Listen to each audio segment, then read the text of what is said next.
and Carrie, and that's why I bring wet wipes to work.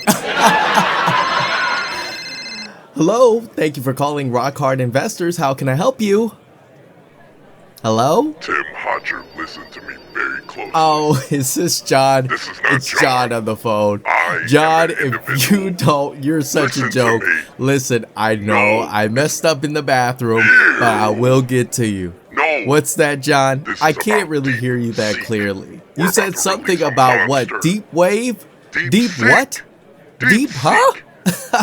John, you're gosh. such a joke with No, this listen, voice you have changing stuff. 2 I'll talk to you minutes. later. Okay, No, I gotta no, do hang some up. work. No. I'll talk to you later. No. All Oh my right. God, was that a prank No, caller? that was just Johnny. He was telling me Oh, that John. you know this new this new chat GPT Yeah, thing I guess is like supposed to come out. It's a China thing, I guess. And let me check the stock market for everybody. Yeah. He said I don't know. He's a funny guy. He He's is such so a funny. funny. Oh my God. I'm an alien boy, dropping all your This weekend, I chose absolute peace. I kicked back, turned on the TV, Netflix was on, and White Collar rewatch was set. Then all of a sudden, I get this noise.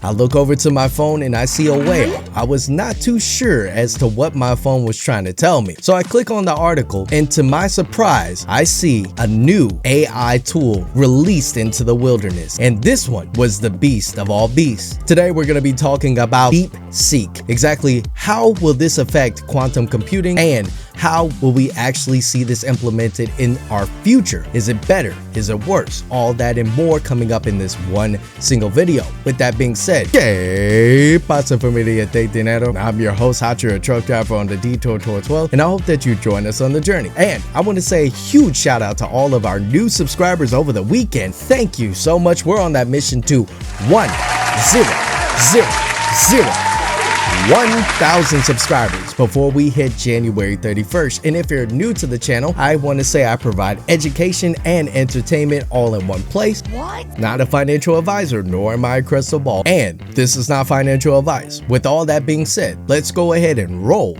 into the main event. Shout out to Fireship for this video. Big Tech in panic mode. Did DeepSeek R1 just pop the AI bubble?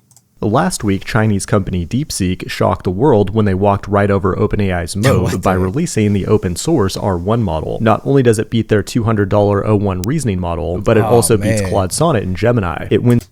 So pretty much there is some price points when it comes down to it. I know some of you guys are like, just let the video play. If you want to watch the full video, it'll be linked down in the description below. Pretty much I have to stop it for copyright reasons. There is something where there's a pay model for so much you can get within OpenAI, and then on top of that ChatGPT. But what they did was they broke that barrier with DeepSeek, and now people are like, wow, this app is really good. It does have some flaws. We'll get into those later. Gemini. It wins on key benchmarks, but more importantly, it passes my vibe test, along with many others on the internet, as long as you don't ask it what happened on April 15th, 1989. R1 even wins at math, which is crazy considering OpenAI had the answers in advance. Over the last few days, normies have been learning about R1, and it went viral to become the #1 app in America. This is a big problem. Hold on, let's review that. What is the apps? We have DeepSeek AI, ChatGPT #2, Paramount #3, Threads 4, Temu 5, and 6. So we have two apps that, are dominating America. This is a big problem for big tech, because in order for the grift to keep on grifting, artificial intelligence needs to be hard and take thousands of GPUs to pull off. But DeepSeek R1 cost less than $10 million and was actually the side project of a hedge fund where their only goal is to create long-term social value. Wall Street is terrified, and Nvidia stock is in for a bloodbath today. Nvidia has been the prime. Oh my gosh. We're going to be talking about NVIDIA, but I want to say a huge shout out to my Patreon members, and thank you so much for your support. For the cost of less than a Starbucks coffee, you can actually get my calls, my options, my challenges, all that on Discord and more. You get exclusive videos that I've done, bloopers, all that and more on the Patreon. And let's get back to the main event. Is in for a bloodbath today. Nvidia has been the primary beneficiary of the AI boom, but the whole bubble just got one-shotted by a brutal reality check. Dang. In today's video, we'll find out how DeepSeek just changed the course of history. It is January 27th, 2025, and you're watching the Code Report. Big tech is literally shaking right now, as Sam Altman coped with a dramatic tweet. A revolution can neither be made nor stopped. The only thing that can be done is for one of several of its children to give it direction by dint of victories. I'm not sure if that's Napoleon Dynamite or Napoleon Bonaparte, but the funny thing is he damn near got ratioed by someone with an anime profile picture that said, "It's not that deep, bro, just release a better model." In addition, to try to remain competitive with DeepSeek, OpenAI is also offering its O1 mini model to free users. But that's not all. They also released a new thing called Operator, which gives AI access to a browser and allows it to click on buttons and fill out forms on your behalf. Shout out to Fireship, and if you want the full video, it is going to be linked down below.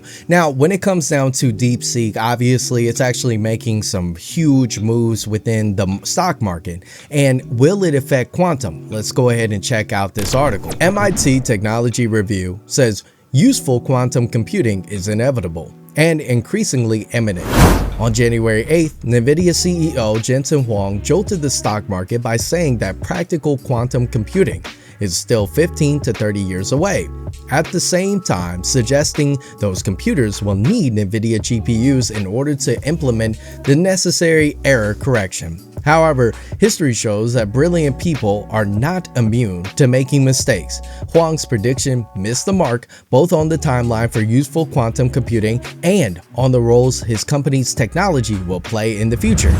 Now, you guys can read the rest of it, and it's very interesting, and I've always kind of been upset about Jensen Huang releasing this and causing, what we had was a great run, and instead we've been trying to battle to get back to these places. Let me give you guys my quick idea when it comes down to DeepSeek and quantum computing. Quantum computing is something that we have not shied and talk about on the channel, but when it comes down to DeepSeek, it's obviously going to be more oriented to AI. I still believe that quantum computing works in tandem to anything on that sector of artificial intelligence. So you might be asking, hey, I'm new here, what does quantum computing do? Typically, we have a binary of zeros and ones, and it takes some time for it to receive all these zeros and ones and compact all the data and then serve it to you. What quantum computing simply does is it kills the time that you want to get that data sent over to you. So it makes it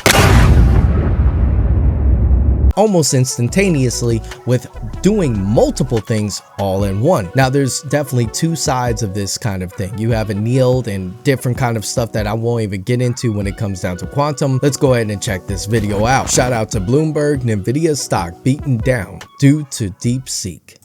We've already ran a whole suite of benchmarks against it, tried out a bunch of things, and I'd say we're pretty familiar with it. I think it's impressive in a number of ways. It's impressive how much power you get for the cost. I think the flip side is it's actually not quite something that we could even consider implementing into our process. And I think there's a lot of clients that'll reach the same conclusion after they start working with it. I believe that this conversation is a little bit biased due to the fact that, hey, they want American-made things. They want to take control. And I understand that. I am American after all, born here. And so I definitely want to see that we are succeeding. But there is a thing to be honest about. If it's better, it's better. Okay, let's see his grievances and his rebuttal. And I think there's a lot of clients that'll reach the same conclusion after they start working with it. Why is that? So a lot of how we help our clients is with things like trying to identify risk and trying to identify, sort of build up these different workflows for different parts of the financial process. And a really big part of that is related to trust. You need to be able to give answers that you're very confident in. You need to give answers that you can sort of deeply intuit where it's coming from. And I think one of the challenges of this model is that it has some very clear political biases right off the bat. So if I'm trying to use it to say, understand what my portfolio exposure is to China, it's going to be a challenge to use it for things like that. Also, a lot of the things we're most excited. So I guess political biases also, it's definitely going to be one-sided and doesn't want to release anything from the opposing side because obviously China and United States are in competition. Now, if you don't think that there's a competition, well, you're wrong. Let's go ahead and move on to this. So we're going to go ahead and close out the video. And simply put, I do believe that quantum computing is not going to be majorly affected as much as the AI space. And I've always said that AI is not so much as what I thought it would be. Now, it is impressive, and do not be like, oh, you can't write that. Listen, I understand. But for what AI and what my expectations were is that more so forward thinking, that it uses its own intellect in order to create and solve its own issues that may be put in by the user. And so it's able to implement its own forethought in order to kind of spew out what it needs. It could teach you a lot more. Maybe it could actually start talking as though it's a person, maybe texting as though it's a person. On top of that, we're seeing that we're able to take a picture and write a story, and it can then artificially create a world around you. That is all cool. But I do not see that we're actually at the level of AI that we need to be. Do I see that DeepSeek is a significant competitor? I say that, yeah, they have proven that, hey, we can do this on a small scale and still hold up. Now, before you go and you've gotten to this part, there's actually something that you need to know about DeepSeek. Shout out to CNBC. Let's get the latest on the hack now, which is giving cybersecurity stocks a bump today. My next guest warned about this when he was on the show 2 weeks ago. Says data protection is crucial now because data leaks are used to train these AI models in China and elsewhere.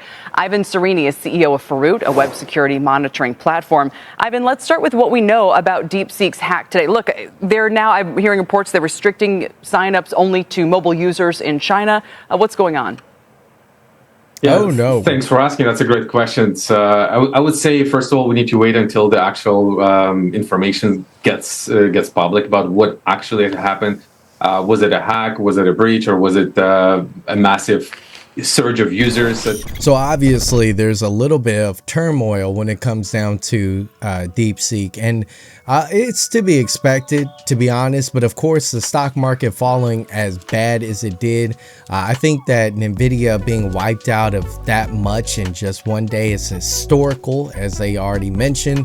So this is something that is a strong competitor. I mean, you already have many individuals, like I said, #1 on the App Store, and as others said, #1 on the App Store. But with that being said, thank you, Familia de Denaro. Let me know what you think in the comments down below, and I will catch all of you in the next video. Adios.